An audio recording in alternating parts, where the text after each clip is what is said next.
नमस्कार, स्वागत है आपका मध्य प्रदेश छत्तीसगढ़ की खबरों में और मैं हूं आपके साथ सपना दीपक मदेशिया। बुलेटिन की शुरुआत करेंगे, लेकिन उससे पहले एक नजर हेडलाइंस पर।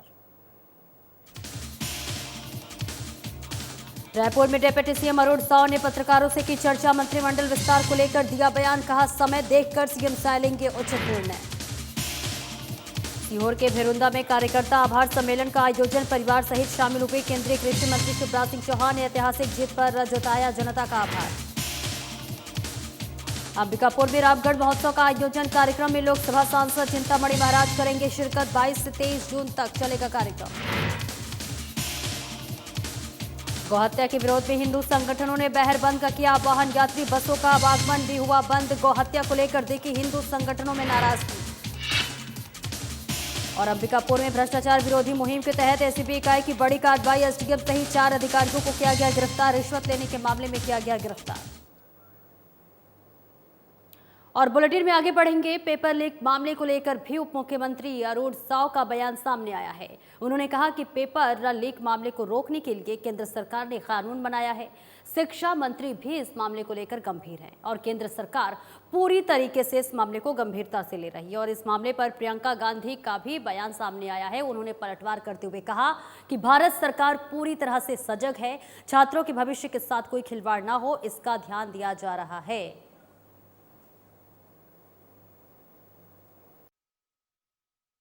शुरू दिन से देश के शिक्षा मंत्री धर्मेंद्र प्रधान जी इस मामले को लेकर गंभीर थे और केंद्र सरकार पूरी गंभीरता से इस मामले को लिया है। हर वो तरीके, हर वो उपाय सरकार कर रही है जिससे छात्रों के भविष्य के साथ कोई खिलवाड़ ना हो। सर, प्रियंका गांधी ये कह रही कि बीजेपी शासन के तहत शैक्षणिक घोटाला देश के भविष्य के अंधकार में ढकेल रहा है। देखिए, जैसे मैंने कहा कि भारत सरकार इस मामले को लेकर पूरी गंभीर है और जो अब तक जांच में तथ्य आ रहे हैं वो किस ओर संकेत करते हैं, पर भारत सरकार पूरी तरह से सजग है और छात्रों के भविष्य के साथ किसी तरह का खिलवाड़ ना हो, यह सुनिश्चित करने की पूरी तैयारी और उस ढंग से काम भारत सरकार। आगे बढ़ते हैं। रायपुर में डिप्टी सीएम अरुण साव ने पूर्व सीएम भूपेश बघेल के नीट पेपर लीक मामले को लेकर दिए गए बयानों पर पलटवार किया है। उन्होंने कहा कि इस प्रकार की फालतू की बातें भूपेश बघेल जी ना करें। जिन लोगों की नियुक्ति होती है वो देखकर ही की जाती है और इस पर किसी को कोई आपत्ति करने की आवश्यकता नहीं है। उन्होंने कहा कि नियुक्ति उन्हीं लोगों की होती है जो उसके योग्य होते हैं। आज इस प्रकार की बेतुकी बयानबाजी भूपेश बघेल जी ना करें और जो भी नियुक्तियां होती है सोच विचार कर होती है, योग्य और अच्छे लोगों की जाती है और भूपेश बघेल जी को इस पर आपत्ति करने का कोई हक। तो वहीं भेरुंदा में कार्यकर्ता आभार सम्मेलन आयोजित किया गया, जहां केंद्रीय कृषि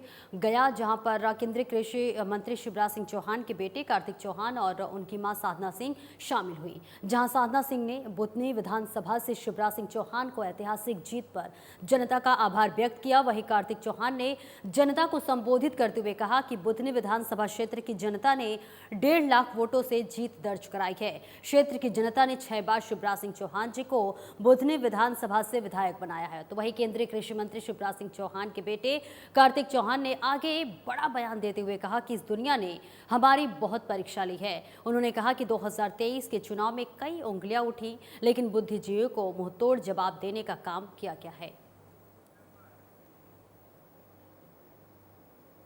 तो वही जनता की समस्याओं के निराकरण के लिए शनिवार को अति संवेदनशील ग्राम मंदापाल में जिला स्तरीय जनसभा जन समस्या निवारण शिविर का आयोजन किया गया। प्रदेश के वन और जलवायु परिवर्तन मंत्री केदार कश्यप ने इस अवसर पर क्षेत्र की जनता को 8 करोड़ 52 लाख रुपए से अधिक के विकास कार्यों की सौगात दी। उन्होंने 39 विकास कार्यों का भूमि पूजन और 15 विकास कार्यों का लोकार्पण किया। उन्होंने इसके साथ ही यहां Ayushman card, sickle cell, genetic card, थान बीज, कई हितग्राही मूलक सामग्री का वितरण भी किया और यहां आयोजित जन समस्या निवारण शिविर में कुल 354 आवेदन प्राप्त हुए।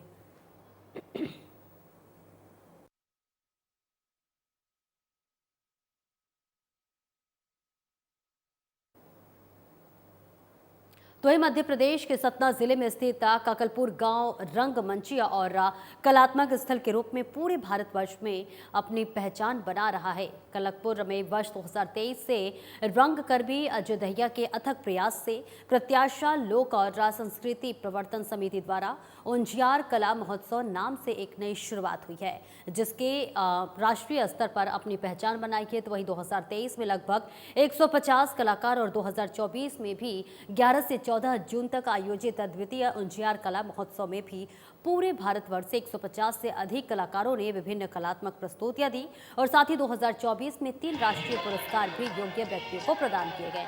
वही संस्था के अध्यक्ष मानसी शुभहरे, कोषाध्यक्ष राम बहूर दहिया इस महोत्सव के विशेष सहयोगी रहे।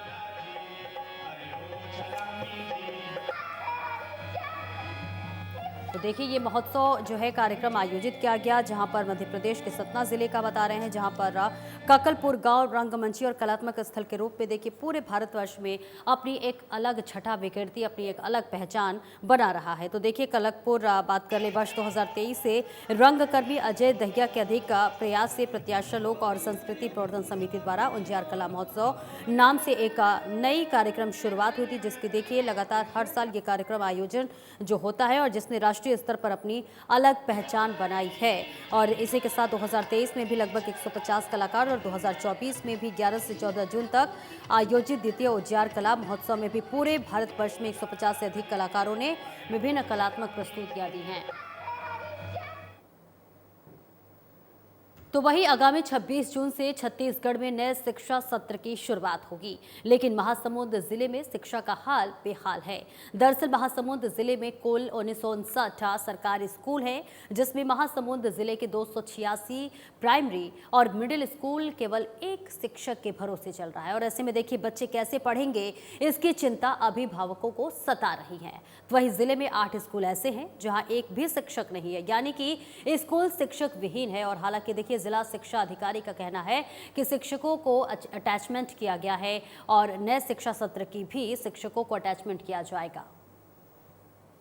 विहीन स्कूल ऐसा नहीं है। हमने पढ़ाई की व्यवस्था की थी, शिक्षक को अटैचमेंट करवा के वहाँ की पढ़ाई की व्यवस्था की है, जिसका कारण यह है कि 12वीं बोर्ड की परीक्षा में महासमुंद जिला तीसरे स्थान पर है और 7वें स्थान पर 10वीं बोर्ड की। तो रिज़ल्ट जो है हम 10% इंक्रीज़ है पिछले साल की तुलना में।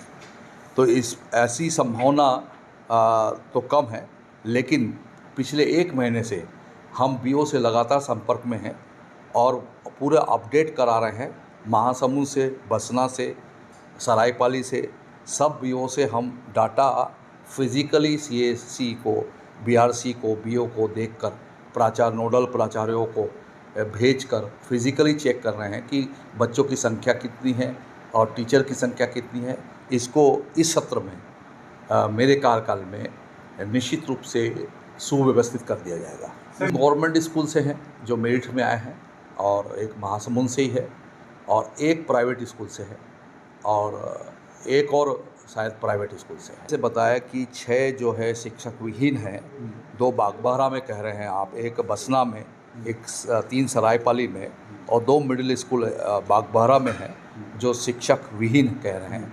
लेकिन मेरी जानकारी के अनुसार वहाँ पर हमने टीचर्स की व्यवस्था आसपास के स्कूलों से कर दी है। तो वहीं बसना थाना के कुदारी बहरा में 2 पक्षों के बीच मारपीट करने की घटना सामने आई है। दोनों पक्षों ने बसना थाना में एक दूसरे के खिलाफ रिपोर्ट दर्ज कराई है। पहले पक्ष का कहना है कि मामूली बात को लेकर विवाद हुआ था, जिसके लिए वाद विवाद जो है दूसरा पक्ष उसका कहना है और धमका रहा है। हालांकि देखिए दोनों पक्षों ने थाने में जाकर मामला दर्ज करवाया है, जिसके आधार पर पुलिस ने मामले की विवेचना शुरू कर दी है। है वो हर गाय चरावर गई से खेत तरफ और ये दो झन मांझी पारा के दो झन लड़का ये मन जाके ओला पिटा मारा करीन ओकरा और एमन गाली गलौज जो भी एला बहुत पिटा मारा करीन तो ओकर माँ बाबूजी देखिन और छाड़ करके जो भी लाइन घर मेरे खेत में रही मतलब फोन करके बुलाइन मैं आए मतलब देखे लहू लुहान हो रही स्थिति में कि जब थाना में सूचना दे तो थाना गए मतलब लेके जब हम थाना गए ना तो गांव वाला मने जगजीवन ये दुर्गा ये धनुर्जय सोनू अन्य ऐसे आदमी मन बहुत जरीन है ये मन जाके घर पहले मुर्गी दुकान ला तोड़ दिन पूरा वहाँ पर मुर्गी रही से 3 कुंटल पूरा टाटी फायर का जतकी भी है मतलब पालंग वालंग ड्राई फ्रेज टोटल सब चीज़ ला पूरा मतलब तोड़ फोड़ के पूरा अतका नुकसान करे हम 2-2.5 लाख के ओकर बाद वहाँ ले हैं और यहाँ काउंटर में पैसा रही से मोर 20-25 हज़ार वाला भी ले लेन है और मुर्गी गए 2.5-3 कुंटल वो भी खत्म हो गए सब ओकर बाद वहाँ तोड़ के आके मोर यहाँ घर ला तोड़ी हैं घर में बहुत नुकसान कर दे हैं और हमन ला अतका दहशत में हन कि हमला जान से मार देबो बोला थे पूरा परिवार दहशत में हन थाना जा रहे हैं थाना में भी ठीक से हमारे सुनवाई नहीं होते हमन चाहतन शासन से कि हमारे तरीका से सुनवाई। तो वही अगली खबर सतना से है जहां जिले के कृष्णानगर में आकाशीय बिजली गिरने से एक मजदूर की मौत हो गई। मिली जानकारी के अनुसार आपको बता दें कि मजदूर पुताई का काम कर रहा था, उसी समय आकाशीय बिजली गिरने से उसकी मौत हो गई। मृतक मजदूर का नाम शंभू कोल है जो सतना धवारी का रहने वाला बताया जा रहा है।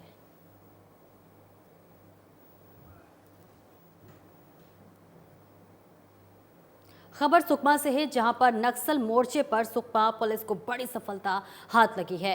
पुलिस ने नकली नोट छाप रहे नक्सलियों के कब्जे से प्रिंटर सहित अन्य सामग्री बरामद किया है और इस तरह नक्सलियों की काली करतूत का पर्दाफाश किया है।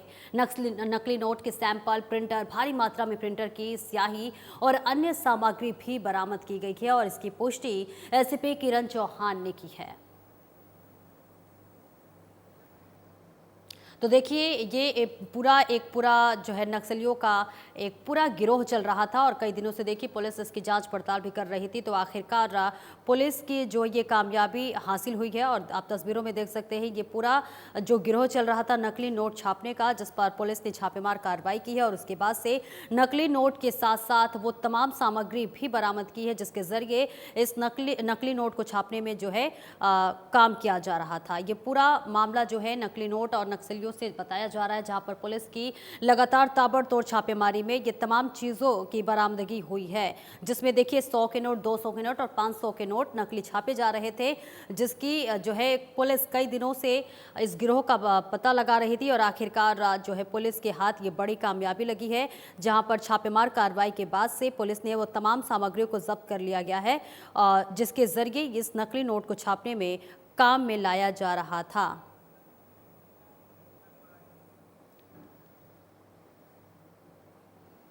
और अगली खबर रायपुर से है जहां पुलिस ने लूट की घटना को अंजाम देने वाले कुल 3 आरोपियों को गिरफ्तार कर लिया है। थाना पंडेरी क्षेत्रांतर्गत कापा स्थित माल धक्का पास अपराधियों की लूट की जो घटना है उसको अंजाम दिया गया था। तो वही मुखबिर की सूचना पर पुलिस ने तीनों आरोपियों को गिरफ्तार कर उनके कब्जे से मोबाइल फोन, नकदी रकम और घटना में प्रयुक्त मोटरसाइकिल बरामद कर लिया है। और आगे बढ़ते हैं। आषाढ़ महीने के प्रथम दिवस के अवसर पर प्रतिवर्ष की तरह विकासखंड उदयपुर के रामगढ़ में स्थित विश्व की प्राचीनतम नाट्यशाला स्थल पर 2 दिवसीय रामगढ़ महोत्सव का आयोजन 22 और 23 जून 2024 को किया जा रहा है। 2 दिवसीय रामगढ़ महोत्सव का भव्य शुभारंभ शनिवार को सरगुजा लोकसभा क्षेत्र के सांसद चिंतामणि महाराज के मुख्य आतिथ्य में हुआ। तो वही 23 जून यानी कि आज समापन समारोह की मुख्य अतिथि छत्तीसगढ़ शासन महिला व बाल विकास और समाज कल्याण मंत्री लक्ष्मी राजवाड़े होंगी। शुभारंभ और समापन समारोह में कार्यक्रमों की जो अध्यक्षता है वो अंबिकापुर विधायक राजेश अग्रवाल करेंगे।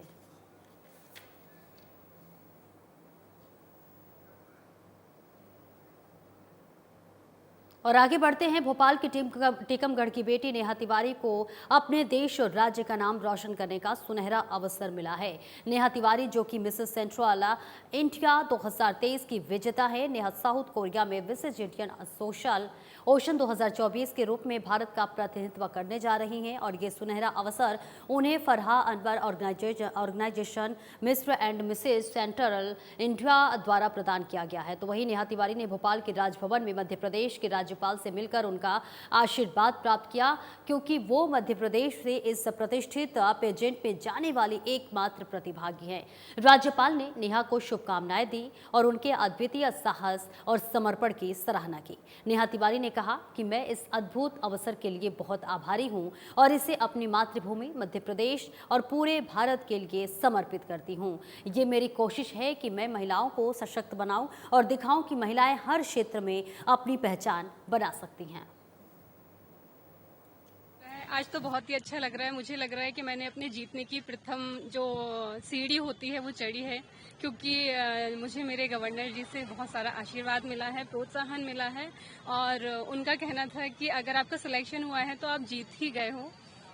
तो काफ़ी अच्छा लग रहा है। मैडम, यहाँ से इंडिया के क्वेश्चन और वहाँ के क्वेश्चनों में क्या अंतर रहता है, जो अपन इंडिया से बाहर दूसरी कंट्री में जा रहे हैं फैशन डिजाइनिंग? मैं फैशन डिज़ाइनिंग के लिए नहीं जा रही हूँ। मैं बताना चाहूँगी, मैं एक सौंदर्य प्रतियोगिता में जा रही हूँ जो कि साउथ कोरिया में होने वाली है, और वहाँ का जो पेजेंट होता है और यहाँ का जो पेजेंट होता है उन दोनों में थोड़ा सा डिफरेंस होता है। दिन का भी जो हमारे डेज रहते हैं उसका भी होता है, और काफ़ी सारे जो उनके क्वेश्चन रहते हैं, जो उनका थीम रहता है बहुत अलग रहता है इंडिया के पेजेंट से। सॉरी, इंडिया के हिसाब से नहीं रहती। हाँ, क्योंकि वहाँ काफ़ी सारी देशों से महिलाएं आती हैं। हमारे यहाँ सिर्फ इंडिया से ही रहते हैं, वहाँ काफ़ी सारी, शायद 110 देशों से महिलाएं आ रही हैं। मध्य प्रदेश के जो राज्यपाल हैं पटेल सर, उनसे और बहुत ही अच्छी मुलाकात रही। उन्होंने हमारी जो रिप्रेजेंटेटिव जा रही हैं, जो इंडिया का प्रतिनिधित्व कर रही हैं मिसेस यूनिवर्स जैसे बड़े लेवल पे, और वो भोपाल की नेहा तिवारी जी हैं जो जाने वाली हैं, आज उनसे राज्यपाल जी ने मुलाकात की थी, उन्हें आशीर्वाद दिया, प्रोत्साहन दिया और उन्हें अपनी बेटी कहा। तो ये बहुत बड़ी बात है हमारे लिए कि जो प्रथम नागरिक हैं मध्य प्रदेश के, वो हमारी जो बेटियां हैं, हमारी जो महिलाएं हैं, हमारी जो बहुएं हैं, उनको आगे बढ़ाने के लिए इतने अग्रसर हैं और इतनी अच्छी और उच्चतम सोच वाले हैं। तो I am sure after taking blessings from him, जो नेहा हैं वो ज़रूर हम सबका नाम रोशन करके वापस भारत आएंगी। 2 अक्टूबर को ये जा रही हैं यहाँ से और 10 अक्टूबर को वापस आएंगी। एक बहुत ही ग्रैंड, जी, गांधी जयंती पे जा रही हैं, बहुत ही ग्रैंड मंच पे हम सबको बहुत ज़्यादा गौरवान्वित करके वापस आएं, यही हम सब। वहीं मध्य प्रदेश जन अभियान परिषद ने लायंस पार्क गनियारी बैढ़न में पौधारोपण कर स्वच्छता अभियान चलाया। इस दौरान वहां मौजूद लोगों को ना गंदगी करेंगे और ना ही लोगों को करने देंगे की शपथ दिलाई गई। संभागीय समन्वयक प्रवीण पाठक ने बताया कि हमारा एक ही उद्देश्य है और वो है प्रदूषण से मुक्ति और बीमारियों से निजात पाना। उन्होंने कहा कि प्रकृति को हरा भरा रखने और जीव जंतु जानवरों की रक्षा करने के लिए और जल संरक्षण को बचाने के लिए पौधारोपण करना बेहद जरूरी है। मध्य प्रदेश जन अभियान परिषद जिला सिंगरौली द्वारा आज जिले में पौधरोपण महाअभियान की शुरुआत की गई है, जिसके अनुक्रम में आज लायंस पार्क में हमने बैढ़न में निवासरत जो सामाजिक कार्यकर्ता हैं, स्वैच्छिक संगठन के लोग हैं, उनकी उपस्थिति में आज हमने वृक्षारोपण का कार्य वहाँ पर संपादित किया है। ये इस अभियान के माध्यम से जन अभियान परिषद की जो एक समाज से अपील है वो ये है कि ज़्यादा से ज़्यादा लोग अपने वातावरण को सुरक्षित रखने की दृष्टि से कम एक पौधे का रोपण वो आवश्यक रूप से करें, वरन पौधे रोपे ही नहीं, पौधों का संरक्षण भी करें। हमारा रोपा हुआ जो एक पौधा है वो लौटकर हमारे जीवन को ही सुखद और सुरक्षित करता है, ऐसा जन अभियान परिषद का मानना है। आज जो पौधा रोपा गया है उसमें मेरे साथ मेरे जिले के जिला समन्वयक राजकुमार विश्वकर्मा जी और जो अन्य प्रमुख स्वैच्छिक संगठन हैं उनके पदाधिकारी भी हैं। हम सब ने आज यहाँ पर पौधरोपण करने के बाद संकल्प लिया है कि हम ज़्यादा से ज़्यादा पौधों का रोपण करें। वहीं सतना जिले में चित्रकूट अनुभाग के मझगवा थाना अंतर्गत 2 जगहों पर आकाशीय बिजली गिरने से 3 लोगों की मौत हो गई, वहीं 5 लोग घायल बताए जा रहे हैं। घटना की सूचना मिलते ही मझगवा गांव थाना पुलिस के मौके पर पहुंची और उधर मृतक के परिजनों को रो रो कर उनका बुरा हाल है। जानकारी लगभग 2:30 से 3 बजे मिली कि यहाँ पे करीब गाज गिरी हुई है। उसके कारण हमारे पास एम्बुलेंस से आए, जिसमें करीब 3 लोगों की मृत्यु हो गई है। मृत्यु में 2 महिला हैं, 1 पुरुष हैं। पुरुष में जो हैं वो प्रमोद सिंह करके हैं, वो है हिरौंदी के रहने वाले थे। महिलाएं जिनकी डेथ हुई हैं वो कुसुमा बाई हैं जो बिछियन की थी, और एक चंपा बाई हैं जो हिरौंदी की थी। इसमें 3 की मृत्यु होने के बाद इसमें 4 लोग घायल भी हुए हैं। घायल में एक रामकली करके हैं, उनको हमको उनका प्राइमरी उपचार करके हमको जिला अस्पताल सतना उनको रेफ़र कर दिए हैं। जो 3 लोग हैं, बुधिया, सुनीला सिंह और लीला सिंह, ये हमारे पास हैं। इनका ट्रीटमेंट चल रहा है। तीनों पूरी तरह से सुरक्षित हैं। हमारे मझुआ ब्लॉक अंतर्गत 3 व्यक्तियों की मृत्यु हो गई है, जिसमें एक पुरुष हैं, 2 महिला हैं। 2 हिरौंदी गांव से महिलाएं हैं, बिछियन और हिरौंदी से। एक पुरुष है हिरौंदी गांव से, जिनका अभी हमारे स्थानीय चिकित्सालय मझुआ में पोस्टमार्टम के लिए हमने भेज दिया है। 4 और इसी कड़ी में, इसी क्रम में और इसी समय में करीब 2:30 से 3 बजे के दरमियान ये घटना हुई आकाशीय बिजली से, जिसमें कि हिरौंदी, गौहानी की 3, हिरौंदी के एक फीमेल महिला रामकली जी हैं जो 65 वर्ष की। उनको कुछ लगा कि हमें रेफ़र करने की आवश्यकता, तो सतना के लिए रेफ़र कर दिया गया। 3 जो हैं श्रीमती बुधिया, सुनीता सिंह एवं लीला सिंह, जो कि हमारे इनकी आयु लगभग 35 वर्ष के है, और हमारे ही स्थानीय चिकित्सालय मझुआ में इनका ट्रीटमेंट चल रहा है। और मैंने उनसे बातें भी किया। हमारे मीडिया के साथी भी अस्पताल में मौजूद हैं, उनके द्वारा भी बातें की गई। वो स्वस्थ हैं, लेकिन जब तक हम आश्वस्त न हो जाएं कि ये पूर्ण रूप से स्वस्थ हो जाएं, इनको अभी हम डिस्चार्ज। वहीं वन समिति के अध्यक्ष धन सिंह के इंदौर अस्पताल में उपचार के दौरान देर रात मौत हो गई। मिली जानकारी के अनुसार आपको बता दें कि 4 दिन पहले क्षेत्र में हुई गोलीबारी की घटना में समिति के अध्यक्ष धन सिंह घायल हो गए थे, जिनका इलाज अस्पताल में चल रहा था। वहीं इलाज के दौरान ही मौत हो गई है। फिलहाल पुलिस घटना में शामिल आरोपी की तलाश में जुटी हुई है। 18/6 को शाम रात्रि 8 बजे की बात है। ग्राम जिल्हार के धन सिंह और सुर सिंह के बीच पुराना विवाद था। उस बात को लेकर सुर सिंह ने उसको फायर किया, जिससे धन सिंह घायल अवस्था में इंदौर रेफ़र किया गया था, जिसका इलाज के दौरान कल शाम को मृत्यु हो गई है। और आरोपी की तलाश में हमारी टीमें जिल्हार, डूकिया और इंधावड़ी पालवे के जंगलों में भ्रमण कर रही है और आरोपी की प्रयास जारी है।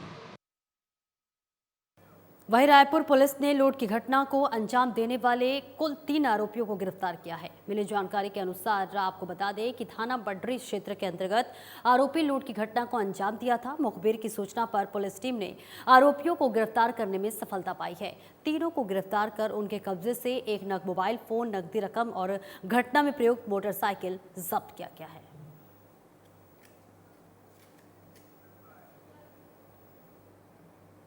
और आगे बढ़ते हैं। नए कानून संहिताओं से नागरिकों को अवगत कराने के लिए जिला कार्यालय में कार्यशाला का आयोजन किया गया, जिनमें भारतीय न्याय संहिता 2023, भारतीय नागरिक सुरक्षा संहिता 2023 और भारतीय साक्ष्य संहिता 2023 शामिल है। इस अवसर पर कलेक्टर रखुनाल दुदावत ने कहा कि नए कानून में आम नागरिकों के हितों की रक्षा के साथ ही अपराधियों के विरुद्ध कठोर दंड के प्रावधान किए गए हैं। उन्होंने कहा कि कानून का पालन करना हम सभी का दायित्व है, इसलिए कानून की जानकारी भी आवश्यक है। उन्होंने कहा कि नए कानूनों से महिलाओं के हितों की रक्षा बेहतर ढंग से की जा सकेगी। वहीं कुछ ऐसे अपराधों के लिए दंडों का प्रावधान किया गया है जो पहले के कानूनों में नहीं थे।